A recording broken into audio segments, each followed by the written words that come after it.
Dalam Yohanes pasal yang ke-16. Saya ingin buka dan baca 3 ayat. Berkenaan dengan hari-hari yang sudah kita lalui, doa 10 malam, saya ingin kita membiarkan, merelakan hidup kita dipimpin oleh Tuhan, dipimpin oleh Roh Kudus, ya. Kita buka dalam Yohanes pasal 16 ayat 13, 14, 15 saya akan baca.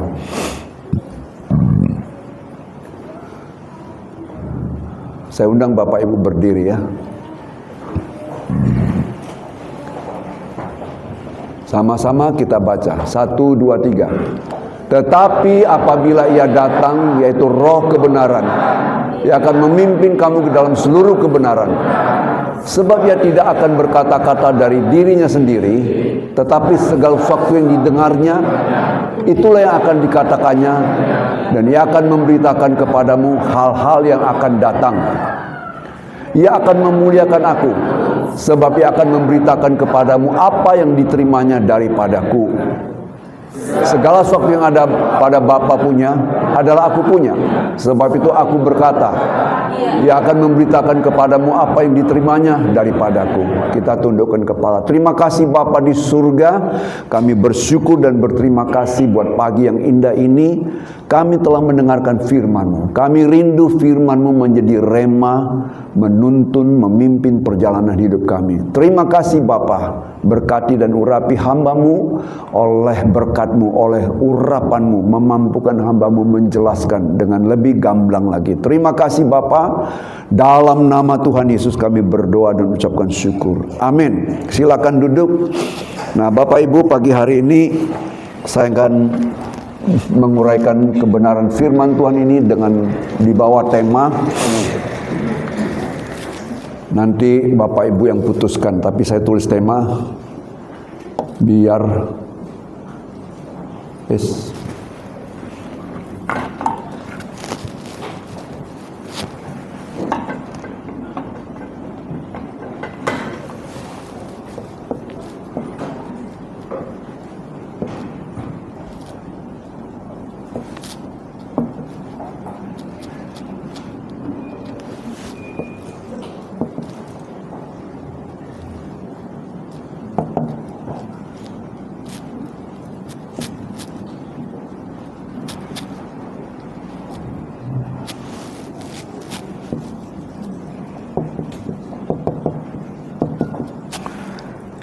membiarkan hidupku dipimpin oleh Roh Kudus. Tentu ini harus ada kerelaan. Kerelaan dari hidup kita, kerelaan dari batinia kita. Let my life be led by the Holy Spirit. Tuhan Yesus menuliskan Tuhan Yesus menyampaikan firman Tuhan ini dan ditulis oleh Yohanes dengan sangat tegas, ya. Nah, sejak Roh Kudus dicurahkan di loteng Yerusalem pada hari Pantekosta, maka karya Roh Kudus begitu nyata, senyata udara yang kita hirup setiap hari dalam kehidupan kita. Karya ini sangat jelas dan sangat nyata. Tadi sudah disaksikan bagaimana Roh Kudus, ya, seperti terpaan angin menerpah kakinya dan dia merasa ringan dan dapat berjalan dengan lebih lancar lagi. Dan saya tahunya ketika kemarin Rayon, ya, di rumahnya, Bapak ini saksikan. Saya katakan kenapa minggu-minggu lalu tidak saksikan, saya bilang. Ya, saya mengundang Bapak Ibu kalau ada kesaksian. Sebenarnya gereja Pantekosta, ya, ada kesaksian sekitar 5 menit diberi waktu. Tapi ini udah lama hilang. Tapi pagi hari ini kita boleh mendengar bagaimana pribadi Bapak ini mengalami jamahan Tuhan, sehingga dia merasa ringan, bisa berjalan lebih mantap lagi dan meyakini bahwa Tuhan sudah menjamah dia, sehingga sekarang sepertinya dia sudah melupakan masa-masa silam ketika dia rasakan kalau mau ngomong, mau nangis katanya karena nggak tahu kenapa bisa jadi begini. Dan kita bersyukur dan berterima kasih bahwa karya Roh Kudus masih bekerja di dalam kehidupan kita, dalam kehidupan sidang jemaat. Nah, sejak Roh Kudus dicurahkan, karyanya begitu nyata. Yang lumpuh berjalan, yang buta melihat, orang ramai-ramai datang menyerahkan diri dibaptis, dan pekerjaan Tuhan begitu luar biasa. Bayangkan dahulu firman Tuhan, pekerjaan Tuhan hanya sekitar wilayah Timur Tengah. Tapi hari ini kita boleh mendengar firman Tuhan di tempat ini, di kota Pekanbaru, yang 2000 tahun yang lalu tidak pernah terbayang kota Pekanbaru ini bagaimana. Ya. Oleh karena itu kita harus melihat bagaimana Roh Kudus berkarya. Saya yakini bahwa pribadi Allah ketiga, yaitu Roh Kudus, adalah pribadi yang paling diabaikan. Kenapa? Kalau waktu Yesus hadir di atas muka bumi, semua orang berbondong-bondong mencari dia. Karena apa? Pribadinya, sosoknya kelihatan dan nyata apa yang dilakukan. Dia membangkitkan orang mati, dia memberikan makan 5.000 orang, semua berbondong-bondong mencari dia. Tetapi Allah Roh Kudus sebagai pribadi ketiga, Allah Tritunggal pribadi ketiga yang menggantikan kehadiran Yesus di atas muka bumi, banyak diabaikan orang, banyak dicueki orang, seolah-olah tidak yakin, seolah-olah tidak percaya adanya kuasa Roh Kudus. Ya. Dan kalau kita mendengar di YouTube juga, sepertinya ada yang menghina, ya, orang-orang yang dipenuhi Roh Kudus dengan versi ya pemikiran dia masing-masing. Saya mau katakan, ya, anak saya, mantu saya itu tidak pernah makan durian. Dia dilahirkan di Amerika, sangat tidak makan durian. Ketika datang ke Indonesia, kami ramai-ramai pergi cari durian. Anak Feby masih mau coba mengicipi sedikit, tapi menantu sama sekali nggak mau. Kami sukanya durian yang agak pahit itu, dia baunya saja tidak. Jadi bagaimana dia mau mengatakan kepada ayahnya, kepada saudara-saudaranya yang di Amerika, durian itu enak, kalau dia tidak nikmati. Ya, hanya dia yang sudah nikmati, yang tahu bagaimana mengungkapkan durian itu enak.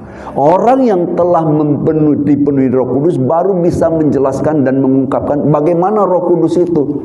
Dan orang yang tidak tahu pasti mempunyai persepsi yang salah.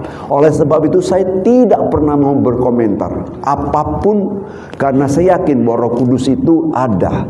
Tergantung orang itu sungguh-sungguh dia mengalami atau tidak, tanggung jawab dia sama Tuhan. Ketika dia berkata itu tanggung jawab dia sama Tuhan. Tapi saya tidak mau mengintervensi, karena ada ayat firman Tuhan katakan, jangan padamkan roh.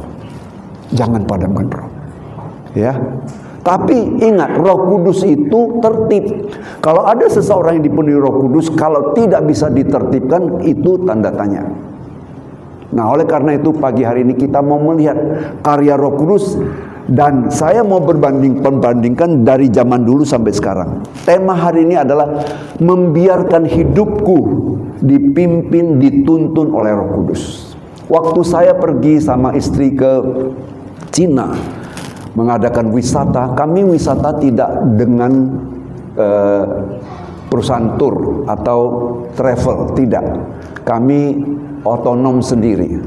Kami ada 5 orang, karena bisa bahasa Mandarin, coba beranikan diri untuk sampai ke sana.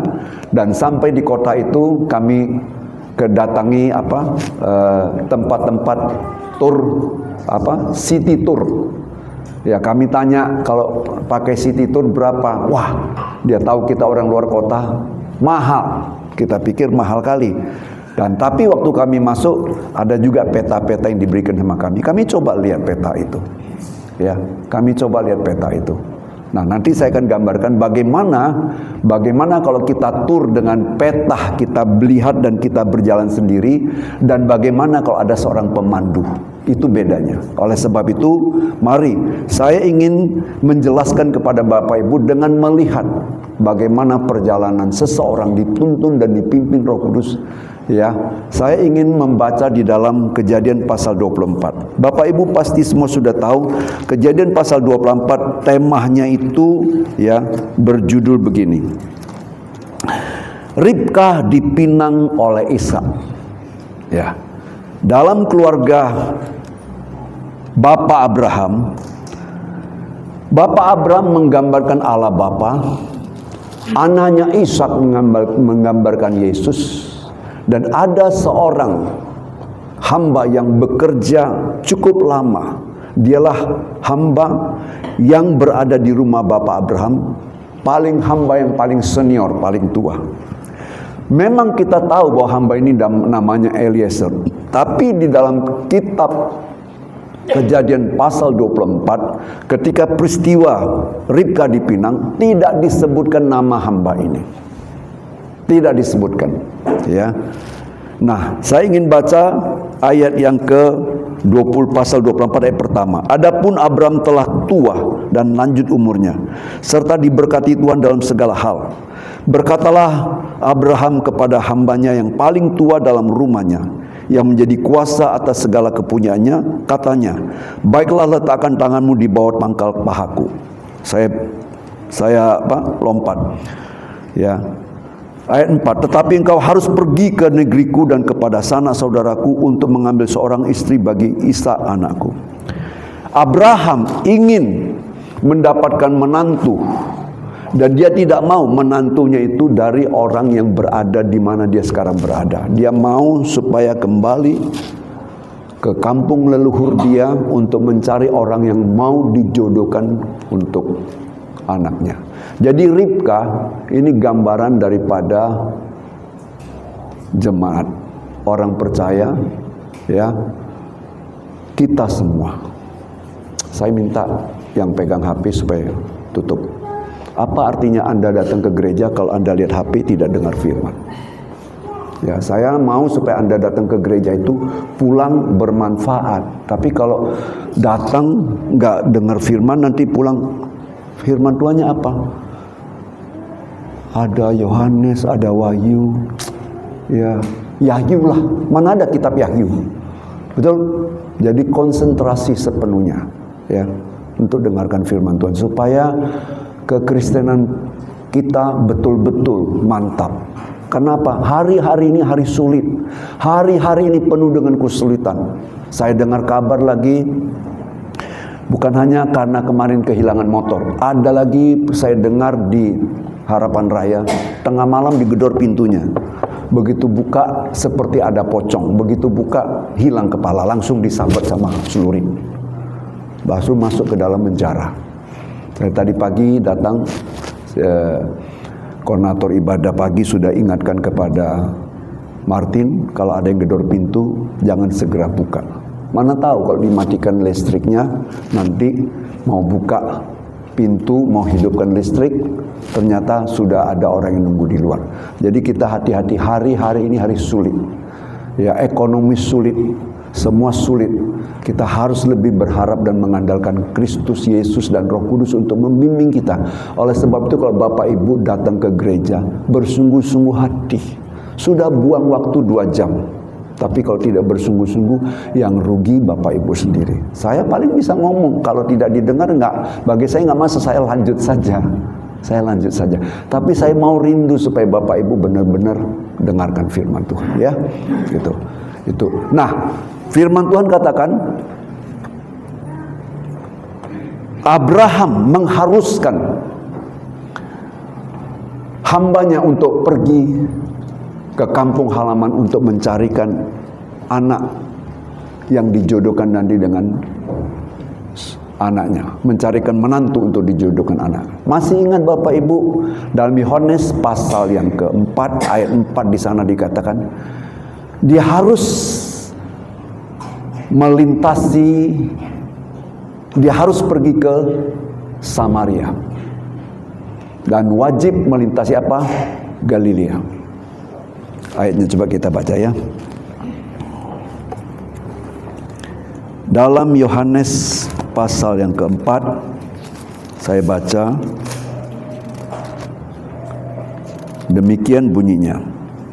Ia pun meninggalkan Yudea dan kembali ke Galilea. Ayat 4, ia harus melintasi daerah Samaria. Jadi Yesus memang harus datang demi Anda dan saya. Dan ini sudah dinubuatkan ribuan tahun yang lalu. Pada waktu kejadian di Taman Eden, ya. Allah sudah katakan benih wanita ini di dalam Kejadian pasal 3 dan 4. Jadi Yesus harus datang.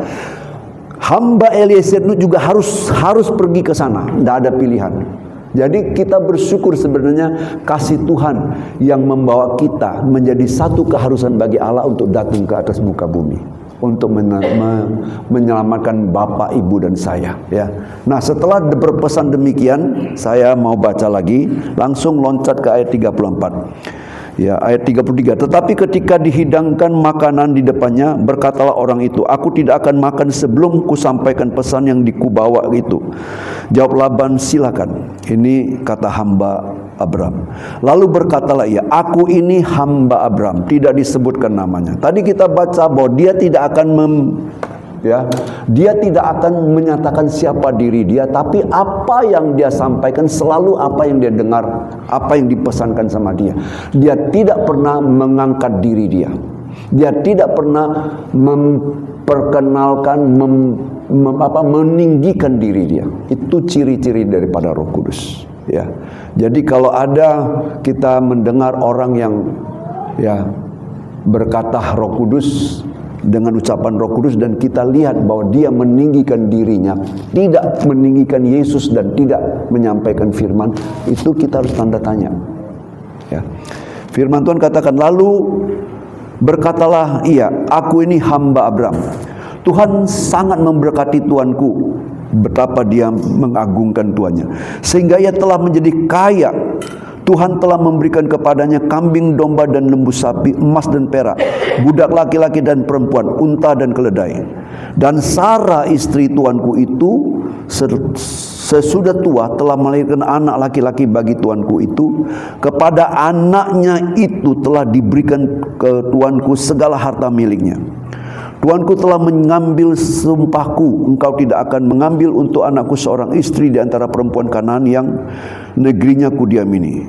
Tetapi engkau harus pergi ke rumah ayahku dan kepada kaumku untuk mengambil seorang istri bagi anakku. Tadi kita baca, ya, bahwa apabila ia datang, ia akan memimpin kamu masuk ke dalam seluruh kebenaran. Ia tidak akan berkata-kata tentang dirinya, tetapi apa segala yang didengarnya itulah yang akan disampaikan. Ya, dia pergi membawa 10 unta dengan semua perangkat. Kalau bahasa sinamok itu bahasa apa? Sinamok itu untuk mahar bagi orang Nias, ya, orang Batak. Kalau mahar bahasa Indonesia, ya, mahar bahasa Indonesia. Nah, dia pergi membawa semua.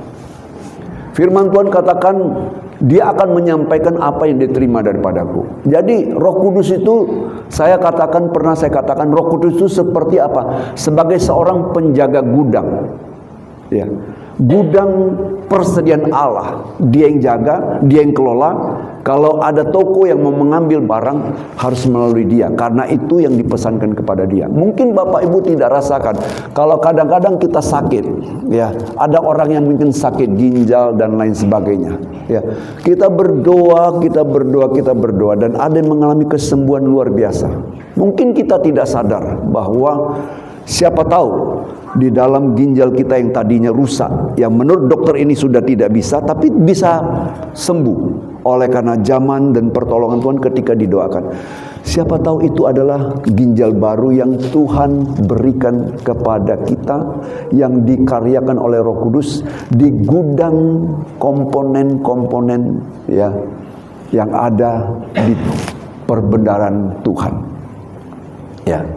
Semua elemen-elemen dalam tubuh kita ada di dalam persediaan Tuhan, ya. Ketika kita sakit, kita berdoa, Tuhan jamah, Tuhan sembuhkan. Kita memang tidak sadar, tapi saya meyakini itu disembuhkan Tuhan dengan cara yang luar biasa. Dan ingat, kalau Tuhan sembuhkan, tidak akan pernah terulang lagi sakit penyakitnya. Kenapa saya katakan gitu? Saya mengalami sendiri. Saya pernah sakit, sakit, susah buang air besar, ambeien, ya, sebesar kelereng. Kalau mau asal mau buang air besar sebesar kelereng. Tapi ketika saya dijamah Tuhan sembuh, sampai hari ini kadang-kadang buang air besar pun sangat keras, tapi tidak pernah terulang kembali. Sembuh total, nggak pernah ulang kembali. Itu ciri-cirinya Tuhan menjamah dan memulihkan. Yakinlah Bapak Antoni Fu, Tuhan tidak akan mengulangi kembali. Akan sembuh total sampai Bapak dipanggil, Tuhan pasti akan pulihkan secara total. Tapi kita tetap harus jaga makanan, jangan kata udah sembuh sembarang kan tak boleh kan, gitu. Nah, saya meyakini hal seperti itu. Nah, Dialah Roh Kudus yang menjaga seluruh perbendaharaan Allah. Ketika dia datang membawa persembahan kepada Ribka, ya. Hal yang lain saya baca lagi, ya. Ayat yang ke-43. Di sini aku berdiri dekat mata air. Kiranya terjadi begini, apabila seorang gadis datang keluar untuk menimba air dan aku berkata kepadanya, tolong berikan aku minum air sedikit dari buyungmu itu. Bapak Ibu, dalam Alkitab selalu digambarkan ada sumur. Ya, hamba daripada Abraham ini berada di sumur dan menantikan orang-orang datang mengambil air. Ya, ketika dia sudah ada di sumur, ternyata sudah ada Ribka datang mengambil air. Kalau kita baca Alkitab, sumur adalah tempat perjodohan. Satu, Ribka ketemu dengan hamba Abraham di sumur. Siapa lagi yang Bapak Ibu dengar? Ingat, Yakub ketemu siapa? Rahel juga di sumur. Betul? Nggak tahu kalau April ketemu di sumur atau di mana. Kemudian siapa lagi? Musa ketemu Zipporah di mana? Sumur. Sumur merupakan lambang tempat pertemuan perjodohan. Tapi dalam perjanjian baru, waktu Yesus datang ke Samaria, dia bertemu dengan wanita Samaria di sumur Sikar, di kota Sikar, di sumur Yakub. Selain daripada tempat pertemuan, tempat perjodohan, sumur juga berbicara tempat titik pertemuan di mana Tuhan sengaja mencegat kita untuk bertemu di titik ini. Dikala kita sebagai orang yang hidup biasa-biasa atau orang yang hidup sedang mengalami kesulitan, sedang mengalami masalah, seperti wanita Samaria yang datang ke sumur Yakub. Dia adalah wanita yang bermasalah.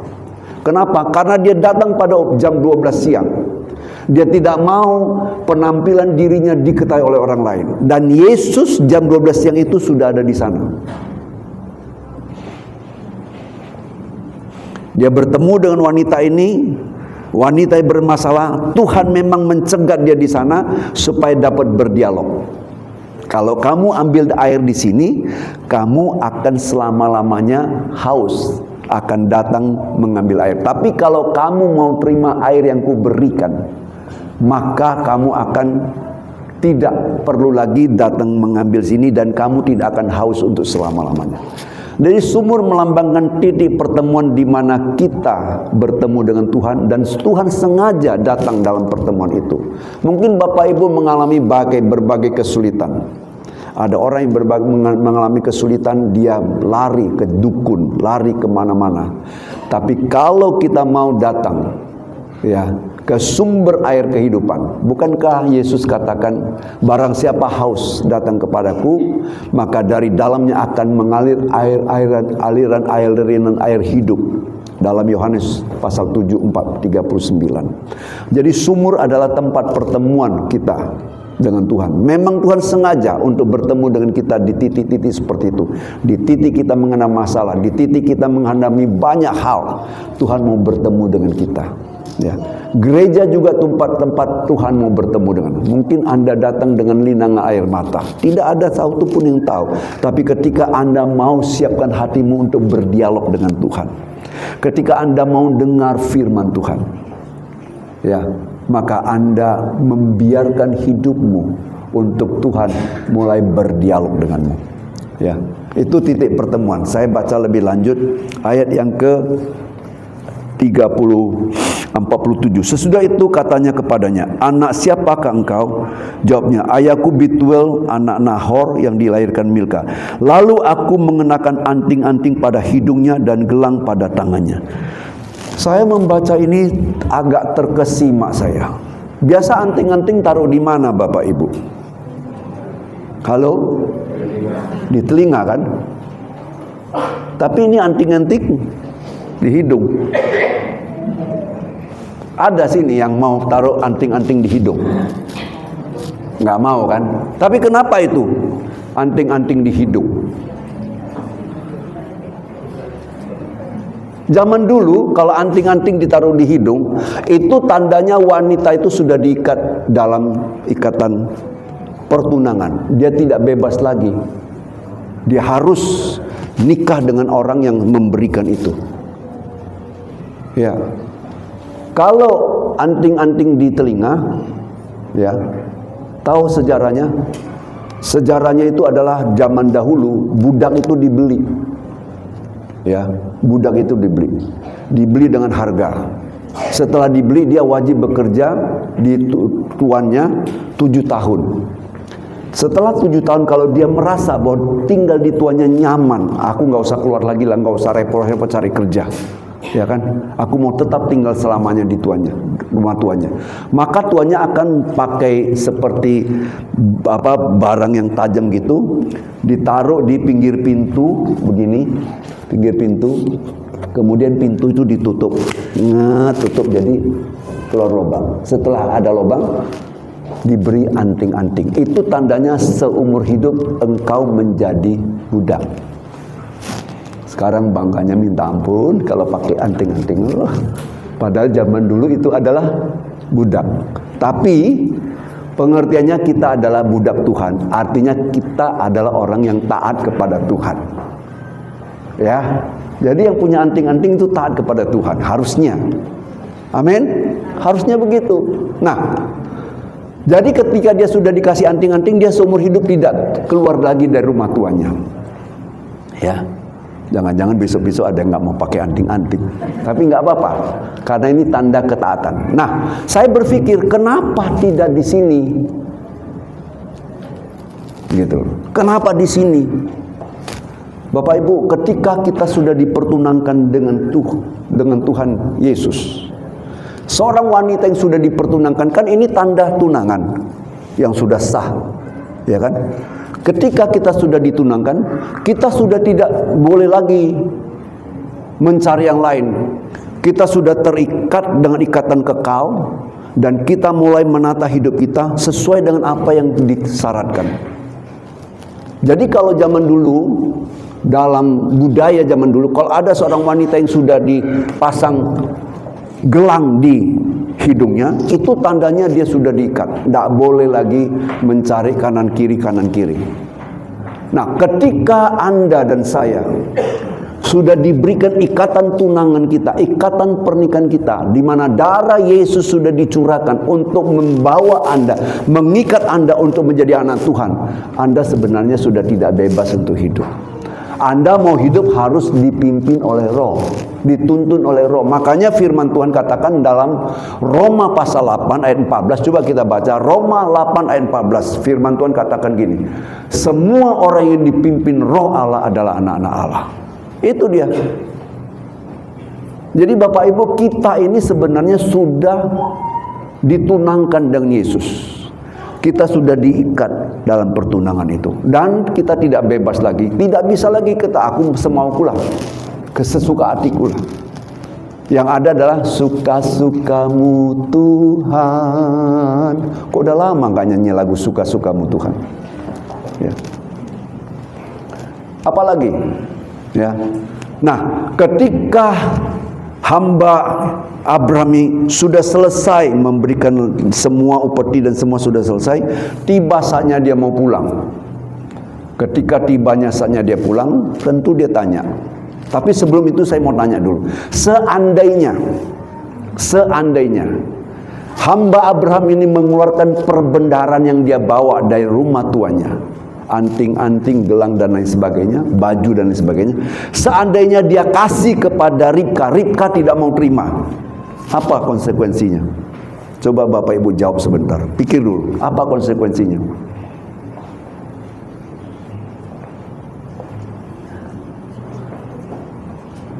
Seandainya nggak mau terima dia.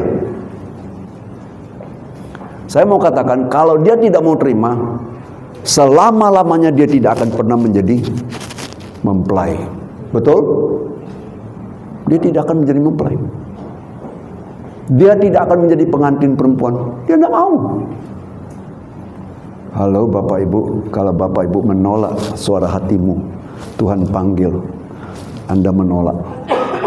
Jangan harap Anda akan menjadi mempelai Kristus. Ya, oleh sebab itu berhati-hatilah. Kadang Roh Kudus berbicara kepadamu supaya Anda betul-betul datang kepada tuntunannya. Ya, ada yang menolak firman Tuhan itu sama sekali ditolak, nggak mau, nggak mengerti, nggak mau dia pokoknya. Ini merupakan satu bahaya yang kita harus perhatikan Bapak Ibu. Hatimu dijamah oleh Tuhan. Tuhan mau berbicara ke hatimu, tapi Anda nolak. Sekali Anda tolak akan terjadi kedua kali. Dua kali Anda tolak akan terjadi 3 kali. Kan lama-lama sudah hatinya membuku. Ya, sama seperti Firaun. Firaun juga begitu. Ketika Musa datang, ya, Firaun menolak. Sampai akhir hidupnya dia tetap menolak. Bahkan dia katakan, aku tidak mau melihat mukamu lagi. Ketika hari terakhir Musa datang berbicara kepada dia, ya, memang betul setelah terjadi kematian anak sulung, Musa tidak kembali lagi ke istana Firaun. Dia langsung jalan keluar dari Mesir menuju ke tanah perjanjian. Dan dia tidak ketemu lagi dengan Musa karena dia juga ikut mati di padang di laut Tebrau yang Tuhan tutup dengan aliran-aliran airnya. Saya mau katakan kepada Bapak Ibu, jangan pernah menolak isi hatimu, jangan pernah menolak Allah berbicara di hatimu. Ingat itu. Ya. Sebagai anak Tuhan, Roh Kudus selalu berbicara kepada kita. Ya. Kalau dia katakan bertobat, ya bertobat. Kalau Anda malu, Anda cukup datang kepada Tuhan. Tuhan, saya sudah berbuat salah ini, saya mohon Tuhan ampuni saya. Ya. Nah, setelah itu kan mereka pulang. Nah, waktu saya tadi ceritakan bahwa saya pergi ke Cina karena mandiri, bukan melalui travel atau perusahaan-perusahaan tour, maka sampai di sana saya mencari city tour supaya saya bisa mengikuti daerah wisata itu mana-mana saja. Tapi karena mahal, kita pun karena bisa bahasanya ada 5 orang yang pergi, 3 orang bisa berbahasa Mandarin, yang 2 lagi nggak bisa, termasuk saya nggak bisa ngikut aja. Kalau ditinggalkan istri nggak bisa pulang saya, karena saya nggak bisa bahasa Mandarin, ya kan? Lucunya sana bahasa Inggris nggak mau terima, nggak mau mereka hiraukan. Nah, kami bisa dapat peta. Tapi bayangkan, waktu kami masuk ke satu tempat, itu adalah gua. Di dalam gua itu, kami sudah masuk, ya.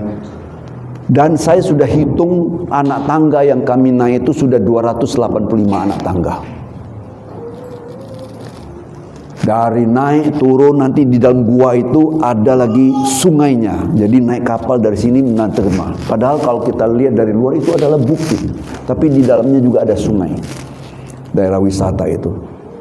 Bayangkan kalau kami cuma ambil peta mengikutin itu, tempat-tempat yang bahaya kami tidak tahu. Seperti orang naik, ya, wisatawan pendaki gunung. Kan di Bogor itu ada namanya Gunung Salak. yang biasa orang suka berwisata naik gunung itu ke Gunung Salak. Tidak jarang kita mendengar bahwa banyak kecelakaan dan banyak yang sudah meninggal ketika mereka coba mendaki Gunung Salak. Karena apa? Di Gunung Salak itu lihat cerah, tapi sudah sampai atas tiba-tiba turun hujan dan kelam.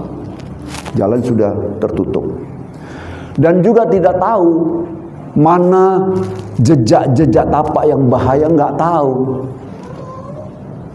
Banyak yang menghadapi pendakian Gunung Salak itu pulang tinggal nama karena apa? Jatuh ke jurang.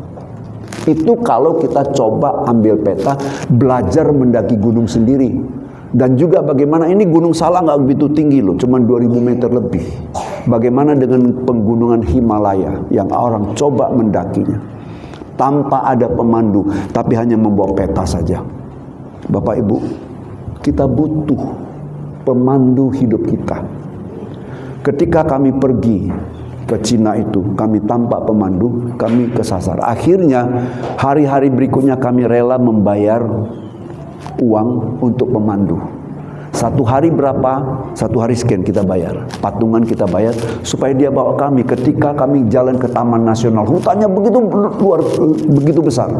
Bagaimana kalau nggak ada pemandu? Kami nanti bisa jam 6 masih dalam hutan, belum keluar. Tapi karena ada pemandu, tahu jalannya. Dengan demikian juga, waktu Ribka dibawa pulang, kembali ke rumah siapa? Kembali ke rumah Abraham. Ada pemandu, yaitu hamba daripada Abraham, ya, yang membawa Ribka dari rumah kampung halamannya menuju ke tempat kediaman Bapak Abraham untuk bertemu dengan Ishak. Ya. Bayangkan Bapak Ibu, saya lagi berpikir, mengapa MH370 tidak ketemu?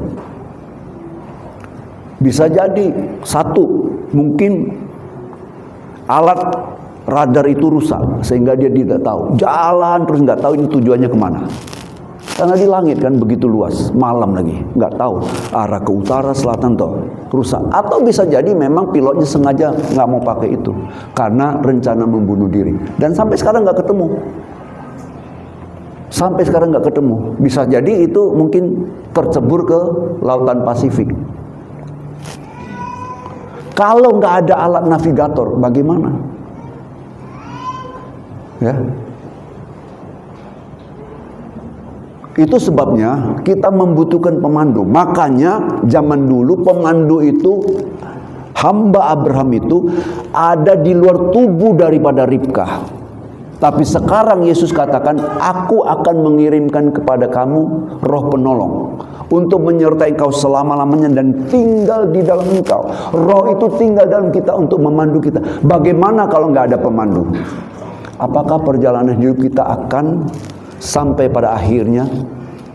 Ya, saya pernah menyampaikan firman Tuhan dengan tema jangan disesatkan. Masih ada 2 seri lagi yang belum saya lanjutkan. Jangan disesatkan. Ya. Kita bisa disesatkan. Hati kita juga bisa menyesatkan kita loh Bapak Ibu. Terlalu percaya sama hati yang tidak dibimbing oleh kebenaran firman Tuhan. Kita pikir udah benar, kita pikir udah oke, kita pikir ini udah oke. Bisa sesat. Nanti waktunya saya sampaikan. Kita butuh seorang pemandu di dalam kehidupan kita untuk kita bisa dituntun sampai ke tempat tujuan. Makanya Roh Kudus itu apabila ia datang, ia akan memimpin kita masuk ke dalam seluruh kebenaran. Dan dia tidak akan berkata-kata tentang dirinya, tetapi apa yang dia dengar itu yang disampaikan. Bahkan dia akan menyampaikan hal-hal yang akan datang. Dan begitu dipandu oleh hamba daripada Bapak Abraham sampai ke rumahnya. Sebelum sampai, ya, sebelum sampai berjumpa mata dengan mata memandang. Coba kita baca ayat yang terakhir. Saya baca ayat yang ke-61.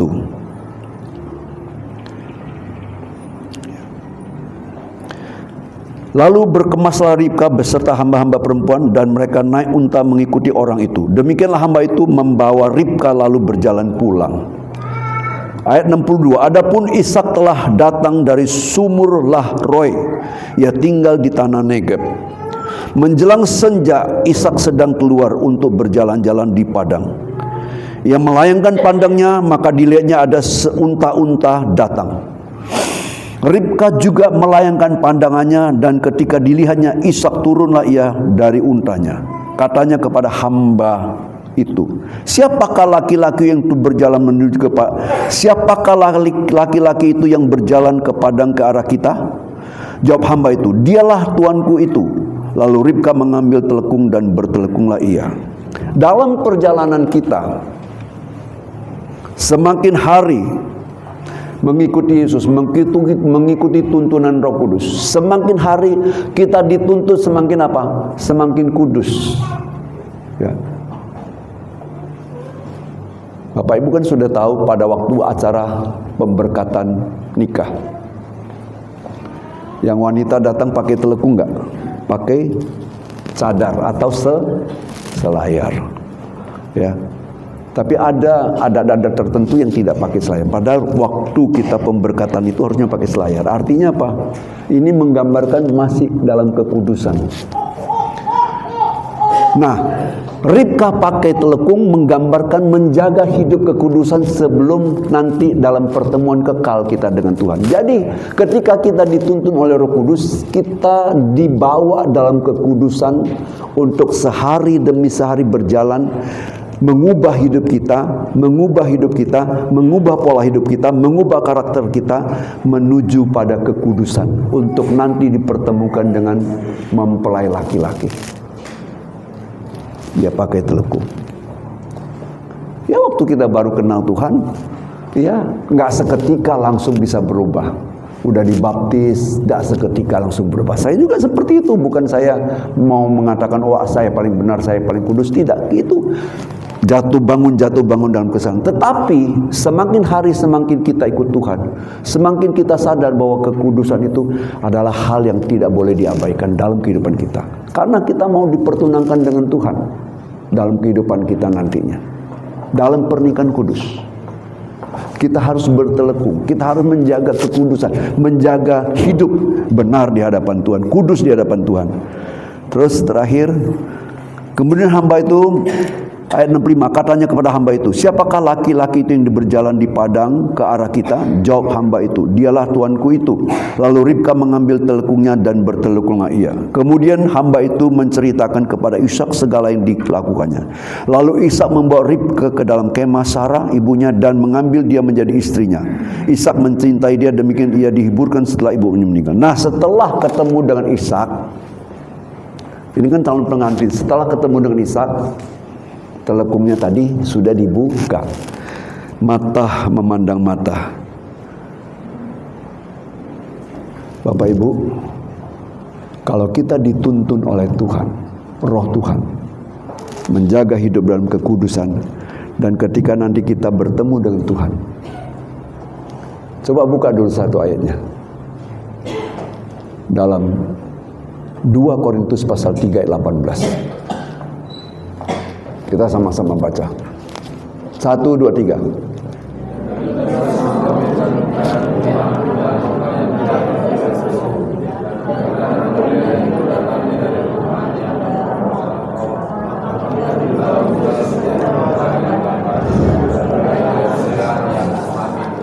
Kalau kita dituntun roh, ketika nanti kita berjumpa, itulah saatnya kita diubahkan dengan penuh kemuliaan, menjadi tunangan Kristus.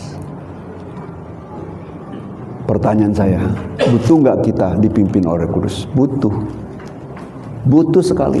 Tanpa pemandu, kita bisa membuat peta. Mungkin kita katakan, aku ngerti peta, aku bisa lihat peta. Tapi kita bisa jatuh, bisa hilang, bahkan bisa kemungkinan ya membahayakan hidup kita. Tapi dengan ada pemandu, kita akan sampai pada tujuan, dan kita tahu ya koridor-koridor yang dituntun koridor-koridor untuk kita bisa bertemu dengan Tuhan. Dan pada akhirnya kalau kita sudah dipertemukan, maka kita akan dikuduskan dan diubahkan untuk hidup kekal selama-lamanya. Pertanyaan saya, apakah Bapak Ibu membutuhkan pemandu dalam hidupmu? Kalau saya butuh. Saya perlu pemandu dalam hidup saya supaya saya tidak hidup sembarangan, tidak tersasar, tidak hilang dalam perjalanan. Kiranya Tuhan memberkati kita semua. Inilah karya Roh Kudus dalam hidup kita. Harus kita akui bahwa kita butuh karya Roh Kudus di dalam hidup kita. Tuhan memberkati. Mari kita sama-sama berdiri.